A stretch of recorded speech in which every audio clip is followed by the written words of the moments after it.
Hey there, I'm the other Jake, and welcome to Gameranx TV. Now this week we're going to be bringing you a little bit of a new segment.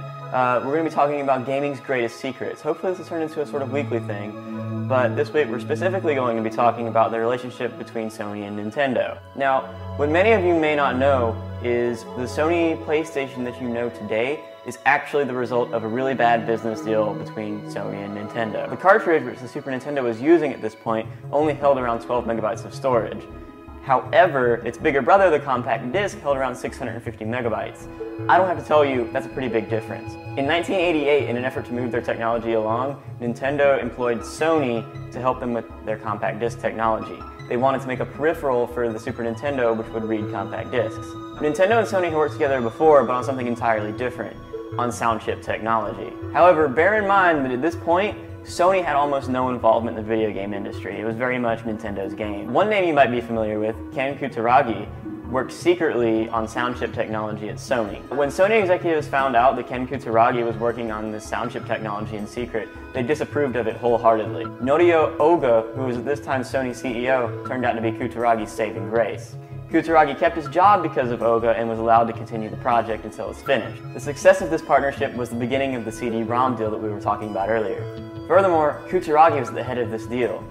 Now, one thing about this deal was that Sony got a lot of control over the licenses and some of the properties of Nintendo. And not only did it give them this control over the properties and licenses of Nintendo, it allowed them to create their own console using the technology that they've been working on to create together. Rightfully so, Nintendo started to feel really uneasy about this business deal. Because of this uneasiness, Nintendo reached out to Sony's biggest rival at this time, Philips. Now, nobody at this time knew that there was going to be a deal between Nintendo and Philips. It was sort of a behind closed doors type thing, but all the stops came loose when CES in 1989 came around. During Sony's presentations at the Consumer Electronics Show in 1989, they revealed the Nintendo PlayStation, right? So you don't hear those two words next to each other very often. Combined with the uneasiness that Nintendo was feeling on this unveiling of the Nintendo PlayStation, the very next day, Nintendo dismembered its contract between themselves and Sony.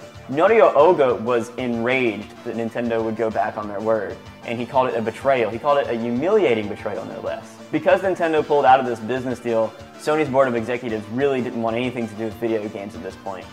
But once again, Ken Kutaragi was there, our lone engineer, our sound engineer.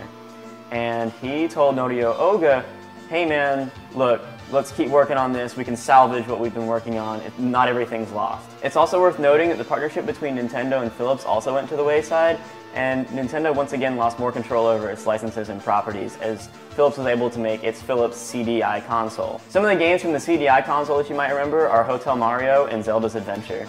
To this day, if you ask Nintendo about the games put out on the Philips CDI, they will not acknowledge them. At any rate, Kutaragi continued his work on the PlayStation, and thus the first iteration of the PlayStation that you know today was born.